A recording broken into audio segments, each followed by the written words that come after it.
Bem, e nós vamos falar um pouquinho de organizações exponenciais, que são as empresas, as organizações que crescem exponencialmente, crescem mais do que as organizações comuns. Então, elas aproveitam da tecnologia para que as coisas aconteçam.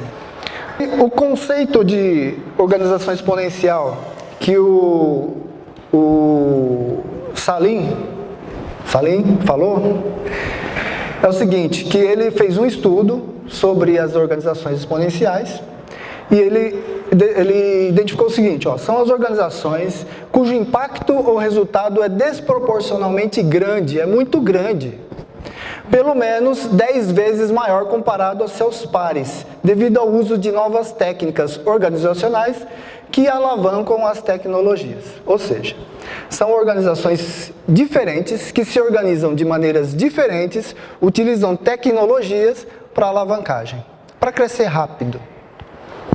Então, o que acontece? As organizações que a gente conhece hoje utilizam de tudo que a gente já viu, né? São prédios, pessoas, né? E aí, as organizações exponenciais mudaram esse conceito. Elas não utilizam mais grandes estruturas, não utilizam mais um grande volume de pessoas. Elas começam como startups, empresas pequenas, achatadas, mas muito ágeis. E elas utilizam basicamente conhecimento.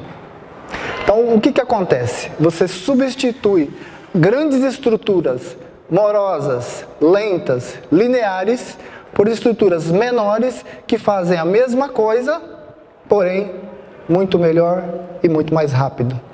Esse é o motivo da palestra, organizações exponenciais. Como é que essas pessoas, com estrutura pequenininha, empresas bem pequenas, quantidade de pessoas pequenas e crescem muito mais que as outras? A gente tem a economia, a estrutura das empresas atualmente, né, a grande maioria, ainda é linear. Ou seja, você vende, você compra, você processa e você tem um crescimento linear. Isso quando cresce, porque no Brasil está ao contrário, né? Está caindo. Mas o crescimento, o aumento das empresas, quando elas nascem, o crescimento é linear. Você vai lá, vende mais um produto, vai lá, faz mais um produto e vai crescendo linearmente. Já as de base exponencial, elas demoram um pouquinho mais para crescer, e quando elas crescem, elas praticamente viram uma reta para cima, né? E o que acontece aqui? Qual é essa diferença? São os efeitos da disrupção. O que é disrupção, né? Já ouviram falar, né? Disrupção, né, Marcelo? É você fazer a mesma coisa de forma diferente, resumindo. Uma forma que você economiza, que você gera valor com muito menos dinheiro. Então esse é o gráfico que está acontecendo. Essas empresas que a gente acabou de falar, aconteceu isso aqui. Ela começou do nada, veio capengando, daqui a pouco eles montaram a estrutura e decolaram. Esse é o... Então, algumas características específicas dessas empresas. Primeiro de tudo, é esse propósito transformador massivo aqui. Esse negócio é um negócio legal, a gente vai falar no próximo slide. E ele dividiu aqui o experimento como se fosse um cérebro. Lado direito e lado esquerdo. O lado direito é responsável pela criatividade, né, Verinha? Criatividade, crescimento e incerteza. É mais a emoção, né? Lado direito é emoção, tô certo? O cara tá certo também, ele falou isso aí. E o lado esquerdo é razão. É a ordem, controle, estabilidade. Então aqui tem algumas características para você manter esse controle, essa estabilidade. Bom, então ele identificou 10 características diferentes que fazem as empresas, as organizações crescerem exponencialmente. E a gente vai comentar um pouquinho de cada uma aí, tá? Tudo bem até agora, pessoal? Tranquilo? Então vamos lá. Primeira coisa legal é o propósito transformador massivo. O que é isso? É a antiga declaração de missão que a gente tinha, né?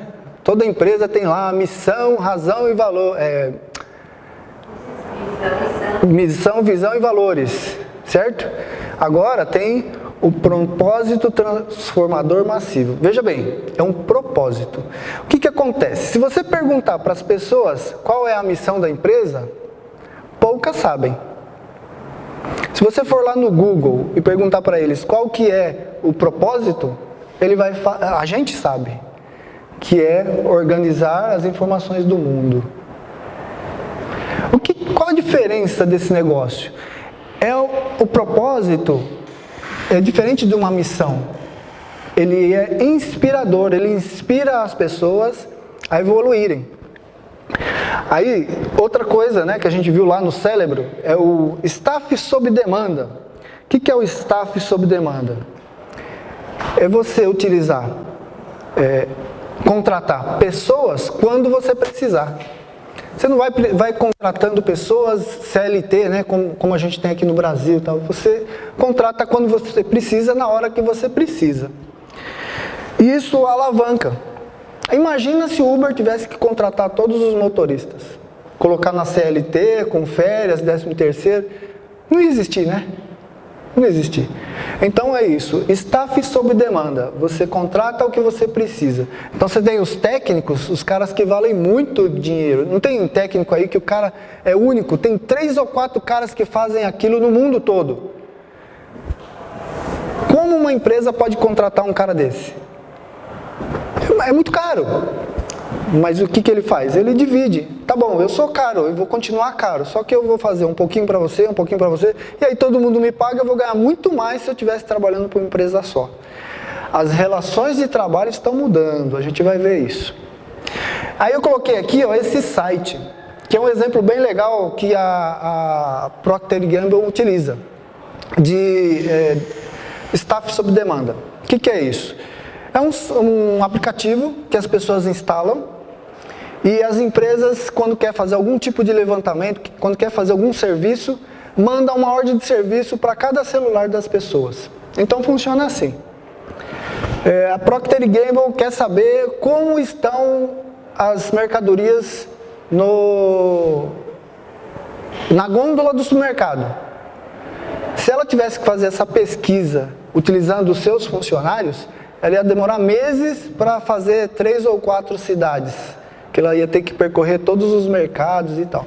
O que ela faz? Ela dispara uma tarefa para 9.000 pessoas, e em horas ela tem um resultado. E as pessoas ganham para fazer isso. Quanto? Quanto ela determinar lá, tem um valor por tarefa. Isso é staff sob demanda. Ela contrata as pessoas para fazer um serviço. Vai lá na gôndola, conta lá, vê se tem o produto tal, ela faz isso, ok, acabou o celular, bora para casa, dinheiro na conta. A pessoa gastou lá 2 horas para fazer, 1 hora para fazer, ganhou o dinheirinho dela, e a Procter & Gamble tem a pesquisa dela dos Estados Unidos inteirinha em um dia. Então isso é staff sob demanda.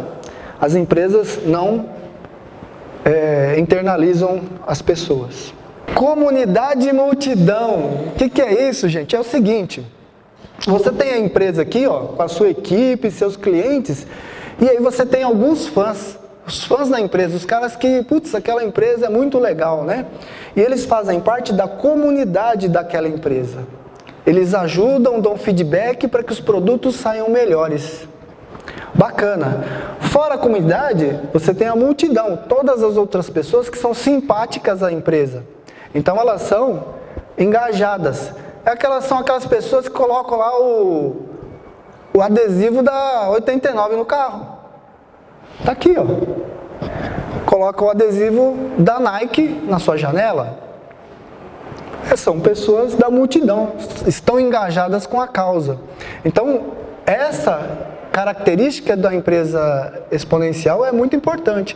Trazer pessoas para que se engajem na sua causa. Né? Primeiro a comunidade e depois a multidão. A comunidade vai te fazer o produto ficar melhor. E outra característica muito importante, algoritmos. Algoritmos são programas que têm uma inteligência, que conseguem transformar dados em informação. Pô, vamos ver. Alguns exemplos é o seguinte. Para você pesquisar alguma coisa, onde você vai?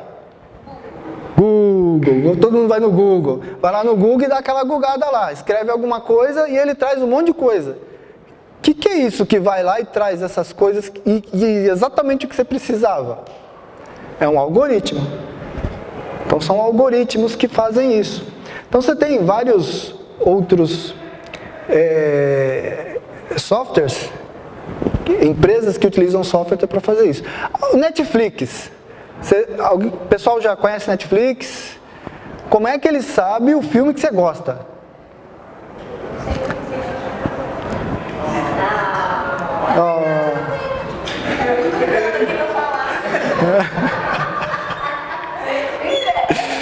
Então, o Netflix, você entra lá, ele coloca na tela lá os filmes que você gosta. Você entra lá no site da Amazon e eles colocam os livros que você gosta. Por quê? É um algoritmo. Não tem um chinesinho lá falando assim, não, esse aqui é o Jefferson, ele gosta de filme de aventura, eu vou pôr o 007 aqui na tela. Não, é algoritmo. O que eles fazem? Eles pegam a informação de tudo que ele viu, né? De toda essa massa de dados que nós fornecemos para a internet, né? No nosso Facebook, no Google, em todo lugar a gente fornece. E aí eles captam aquilo e falam, esse cara tem aquele pensamento, então esse filme ele vai gostar, esse produto ele vai comprar, esse tênis, é bola de basquete ou é bola de futebol? É o que você gosta, o algoritmo é que vai trazer isso para você, né? E tudo isso é inteligência artificial, né, Luquinhas? Inteligência artificial. É uma inteligência que a máquina adquiriu com as informações que nós fornecemos para ela. Outra coisa importante, ativos alavancados. Ativos alavancados é assim, você não precisa comprar mais as coisas. Você quer alguma coisa, você aluga. Se o Uber tivesse que comprar todos os carros da frota, ele não ia ter dinheiro. Se o Airbnb tivesse que comprar todos os hotéis e quartos que ele aluga, não ia existir, não tem dinheiro para isso, né? Agora tem outras coisas interessantes aqui, ó. Consumo colaborativo, uma coisa bacana, que é o Uber e o Airbnb fazem parte de consumo colaborativo, que é o seguinte, você tem uma bike que você não usa, você pode alugar. Aqui, ó. Tem um site para isso. E aqui tem um site aqui que você entra lá e você escolhe, vou numa festa, então eu quero uma bolsa da Louis Vuitton. Você vai lá, aluga por uma noite. E aí você vai lá toda, né? Bolsinha da Louis Vuitton, né? Tá alugada, né, gente? É assim, ninguém mais compra as coisas. O mundo está virando assim. Quantas coisas você tem na sua casa, né, que você usou uma vez e colocou na prateleira? Um monte de coisa. Eu tenho um cortador de grama, motosserra, esmeril, né, Marcão tem umas coisas legais lá.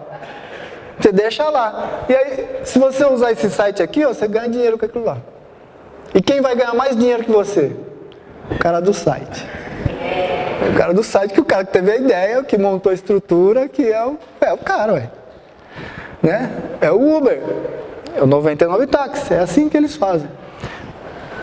Ativos alavancados. Você não compra mais. Você aluga, você empresta, você permuta. Assim as empresas exponenciais trabalham. Engajamento. O engajamento é você trazer as pessoas para a sua causa. Muito do propósito que a gente viu lá no começo traz o engajamento. Outra coisa importantíssima, interface. Interface, programa de computador que você utiliza para acessar a empresa. Então, por exemplo, você vai no site do Submarino, é a interface que você vê. Não tem um chinesinho ali atrás falando assim, ó, compra esse, compra aquele. Não, é tudo automático, né? Você vai lá no Uber, você põe o aplicativo é o quê? O aplicativo é a interface, que vai se comunicar com a empresa, né? Então, são as formas de contato entre os clientes e as empresas, geralmente automatizadas. Muito importante a interface. Então, essas são as características do lado emocional, né? Que é o lado direito do cérebro, são as 5 características. Agora a gente vai começar a falar das características do lado esquerdo, que isso é mais interno da empresa. Para essas coisas todas que a gente conversou aqui funcionar, você precisa ter essas coisas aqui.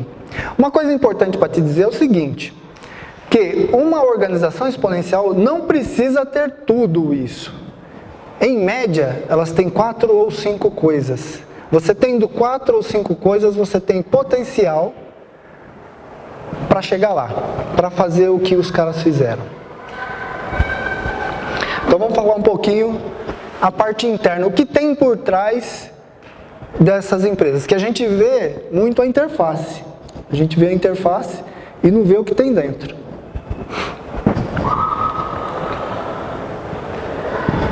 Primeira coisa, dashboards, informação. Eles pegam todas as informações de todos os carros que estão na rua, do Uber, de todas as características dos motoristas, das pontuações, das cidades e analisam dessa forma. Está indo bem? Está indo mal? O site está no ar? O site caiu? O servidor está aguentando? Não está aguentando? Então, em uma tela, eles conseguem saber como é que está a operação. Se tem chamado urgente e se não tem chamado urgente. Se a casa caiu lá no cliente, se o sistema parou de funcionar ou não. Então, dashboards, informação. Dentro da empresa exponencial, você precisa ter informação. Experimentação. Isso aqui é muito legal. Tem um camarada aqui que é o Mark Zuckerberg. Conhece, Luquinha? Quem que é? Facebook, é o cara que fez o Facebook. Ele falou o seguinte, ó, o maior risco é não correr risco. Puta merda, e tem os caras de segurança, né, Marcão, que fala, meu Deus, vamos testar o sistema em produção, velho. Não. O que acontece aqui? Experimentação é você colocar o sistema ou o seu produto de formas graduais para que os usuários ou os clientes utilizem e te dê um feedback rapidamente. E você tem que ter agilidade para pegar aquele feedback e corrigir rapidamente. Então, experimentação. Você utiliza o seu cliente para falar se o produto está bom ou não está bom. Experimenta, testa, controla, experimenta, testa, controla e fica nesse ciclo aqui. Até o produto ficar joia. Aí você coloca para o mundo inteiro usar e você vira uma organização exponencial, ganha muito dinheiro. Outra coisa, autonomia, né? O modelo hierárquico das empresas atuais tem lá o coordenador, o chefe, o gerente, o subgerente. Eu tenho um, né? Banco é aquela coisa, né, Mayra?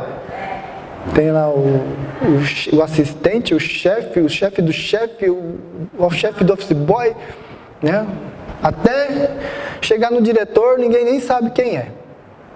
Pois é. Nas empresas exponenciais é diferente. As pessoas têm autonomia. E por isso elas têm que estar preparadas. Todo mundo tem que saber as coisas que, né, tem que dominar a sua área. Isso é importantíssimo. Lembra que eu falei das relações de trabalho vão mudar? Vão mudar. Se você não estiver preparado, você está fora, velho. Então, o que é legal aqui? Legal é que você tem autonomia sobre o que você vai fazer. Beleza, eu tenho que dar esse resultado. Eu vou lá e faço. Por quê? Porque eu tenho capacidade. Então, o que as empresas exponenciais fazem? Cobram capacitação e responsabilidade, né? Equipes pequenas, auto-organizadas e multidisciplinares. autoridade descentralizada. Não tem aquele quilo de chefe para controlar o serviço do chefe, do subchefe e todo mundo. Outra coisa, tecnologias sociais. O que é isso aqui? São como as pessoas vão se comunicar. Hoje, né, tá todo mundo falando pelo WhatsApp aqui no Brasil.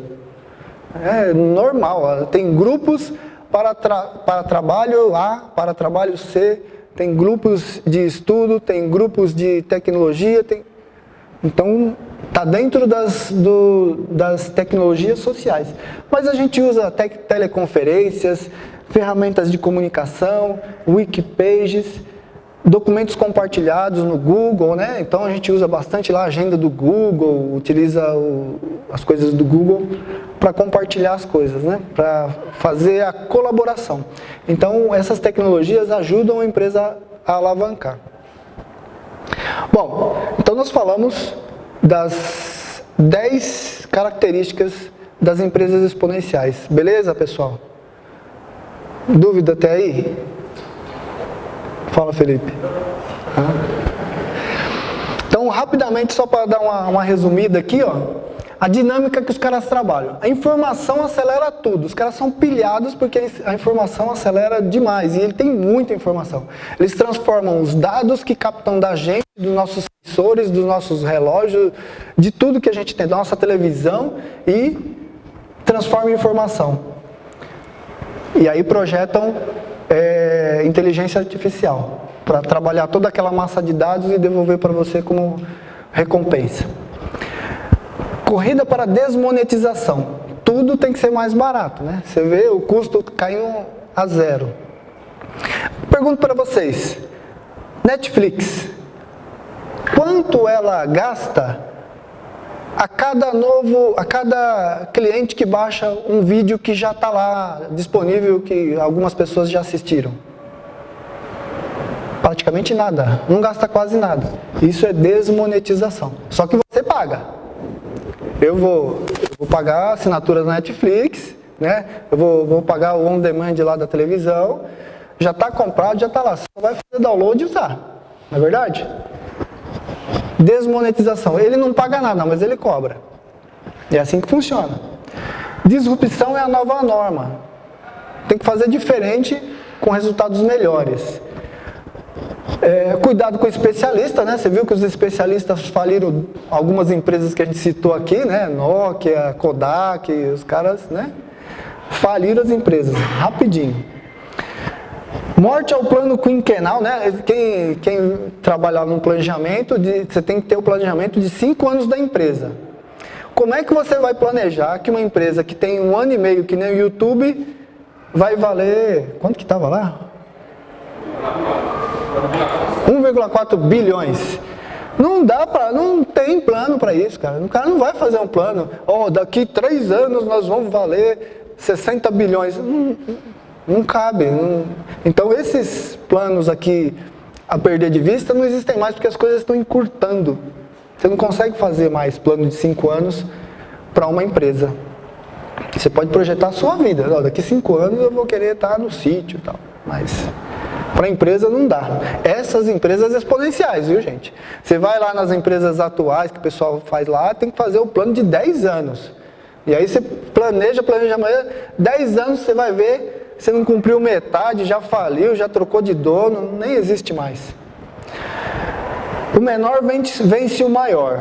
Por quê? O menor tem uma estrutura pequena, consegue se movimentar muito mais rápido. O maior, a empresa maior, tem muita burocracia e acaba não alcançando os resultados. Alugue não possua, né? Ativos alavancados, a gente já falou. A confiança vence o controle e o aberto vence o fechado. Quando você tem confiança, você não precisa ficar controlando as pessoas, né? Que a gente falou da autonomia. Você dá autonomia, velho, você vai lá e faz. O resultado tem que ser esse. Não precisa ficar lá controlando. O aberto vence o fechado, né? A gente viu o sistema do Android, né? Que é gratuito. O Java, né? Que é código aberto, né? Tudo é mensurável e qualquer coisa é conhecível. Nossa, isso é louco, velho. Tudo é mensurável. Como é que tudo a gente consegue quantificar? Como a gente consegue quantificar as coisas hoje? Através de sensores. Bom, essas empresas aí que a gente falou é tendência, vai quebrar tudo. Vai quebrar mesmo. Dá uma olhada aqui, ó. E o Google tem 17 anos. 2011 valia 150 bi, 2014 400 bi. Alguém acha que o Google vai quebrar aqui? Meu, se eles continuarem do jeito que estão, só vão crescer. Uber vai quebrar? O cara valia 2 bi, agora vale 18. Lembrando que o Uber não é só Brasil, hein? A gente tá falando do Brasil, que tem as leis, o Brasil é bem fechado. Mas tem países aí que, faz o que você quiser com o seu carro, o problema é seu. Aqui o pessoal tá brigando, né, por imposto, é mais imposto do que qualquer outra coisa. A briga é para recolher imposto. O governo quer a parte dele. Então, dificilmente, né? Pode ser que ele quebre? Pode ser que ele quebre. Mas vem outra melhor, com outras funcionalidades, com outras melhorias. O Airbnb valia 2 bilhões em 6 anos, com 6 anos, vale 10 bilhões. Waze, 25 milhões, 1 bilhão. Olha esse aqui, Snapchat, Luquinha, aí ó. 3 anos ele nem existia, velho. Olha quanto vale.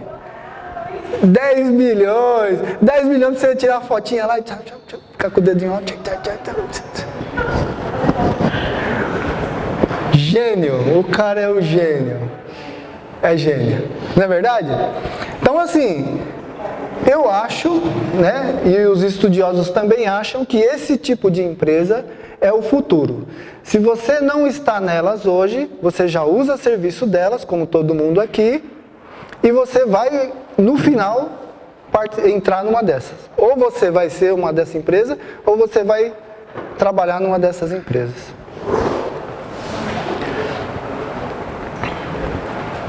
Beleza. Tá no fim, meu. Vai embora não. Ó, Costa, fica aí. Tá no finzinho, ó. Emprego e economia. A gente falou de relações de trabalho. Vai mudar bastante, gente. Já está mudando bastante, né? Primeiro, relação de informação. Revolução da informação. Tudo que a gente capta de dados vai virar informação e vai ser utilizado para alguma coisa. E isso a gente tem que determinar. A gente tem que descobrir como usar isso a nosso favor. Internet das coisas, tudo tem sensores, conectores que a gente que vão ser usados para controlar as cidades, né? Já ouviu falar das cidades aí, cidades conectadas, né? Sensores. Big Data, transformar todo esse montoeira de dados em informação. Big Data. Inteligência artificial é fazer com que essas informações tem um algoritmo que dê um resultado e beneficie alguém, né? E mudanças nas relações de trabalho. Eu coloquei algumas coisas aqui, mas tem muito mais por vir. Questão da hierarquia, vão estar achatadas, então teremos menos chefes. Menos chefes, né? Inclusive no banco. Lá nos Estados Unidos foi feita uma pesquisa. Em 2010, tinham 92 microcervejarias. Hoje tem 3.000 microcervejarias. Opa! As relações de trabalho estão mudando. As pessoas, em vez de trabalhar na indústria, estão montando o seu negócio, estão fazendo as suas coisas, a coisa que gosta. E aí, ó, essas pequenas microcervejarias, essas pequenas empresas, empregam 110 mil pessoas. Já as grandes empresas não geraram um posto de trabalho. O que está acontecendo? Migração da força de trabalho das grandes empresas que estão robotizando, automatizando tudo para as empresas menores, né? E as pessoas vão fazer o que gostam. O cara gosta de tomar cerveja, gosta de fazer cerveja, vai fazer cerveja, né? Só que faz com qualidade, senão você não vai quebrar como qualquer um. Aí a pergunta vai ser o seguinte, em vez de hoje, né? Qual que é o seu emprego? Não, como você se ocupa? Essa vai ser a mudança principal. Você vai escolher o que você quer. Diferente. Ah, não, vou trabalhar no banco e tal. Aí os caras vão falar, não, agora você vai ser o gerente, você vai ser o caixa. Não. isso vai mudar. Né? Dentro das organizações, você vai conseguir andar lá dentro. Agora eu estou no suporte, depois estou na implantação, depois eu estou no desenvolvimento. Onde eu quero ir? Só que você tem que se especializar, né? Não esqueça disso. Você não vai lá de gato, né? Então, as profissões que surgirão nos próximos 10 anos ainda nem existem. Né? Se você olhar para trás, as faculdades hoje têm uma lista de cursos que há 5, 6 anos atrás não existiam. Por que existem agora? Porque tem demanda, porque tem aquele emprego, porque tem aquela situação. Então é isso. Vai mudar muita coisa e muito rápido. E uma coisa muito importante para essas organizações: escassez versus abundância. Nós estamos acostumados no pensamento linear a administrar, né, escassez. Né? Você tem recursos limitados. Quantas pessoas já ouviram falar isso na faculdade? Você tem os recursos limitados. Né? Você só tem aquilo. Só que agora, nas tecnologias, com essa tecnologia de custo marginal tendendo a zero, você tem abundância. E aí, as pessoas não sabem trabalhar com abundância. Então, as mudanças já estão acontecendo por aí. Bens colaborativos, né? Você não tinha... para você conseguir uma bolsa da Louis Vuitton, você tinha que pagar uma grana. Agora você vai lá, paga alguns reais e contrata no site por algumas horas. Bens colaborativos e custos marginais tendendo a zero. Né? O custo de você produzir um item a mais é quase nada, como o Netflix. Para você baixar um vídeo, assistir um vídeo, ele não gasta quase nada. Gente, era isso aí que eu tinha a falar sobre organizações exponenciais. Legal, pessoal? Então eu vou dar um último recado aqui, ó. Teve um cara que não é nem dessa era, né? O Aristóteles. É de 84? Viu? Esse cara aqui é de 84, Dani. Viu, Dani? Ó, só fazemos melhor aquilo que repetidamente insistimos em melhorar. A busca da excelência não deve ser um objetivo, e sim um hábito. Então, isso aqui tem tudo a ver com o que está acontecendo hoje. Né? As organizações exponenciais, as startups e a mudança nas relações de trabalho. E esse cara já falou isso há bastante tempo, né? É um visionário mesmo, né? Muito obrigado. Foi um prazer compartilhar o conhecimento. Dúvidas, tem o meu e-mail, que está aqui. Ou sobe lá na minha sala e fala comigo. Beleza, galera? Obrigado.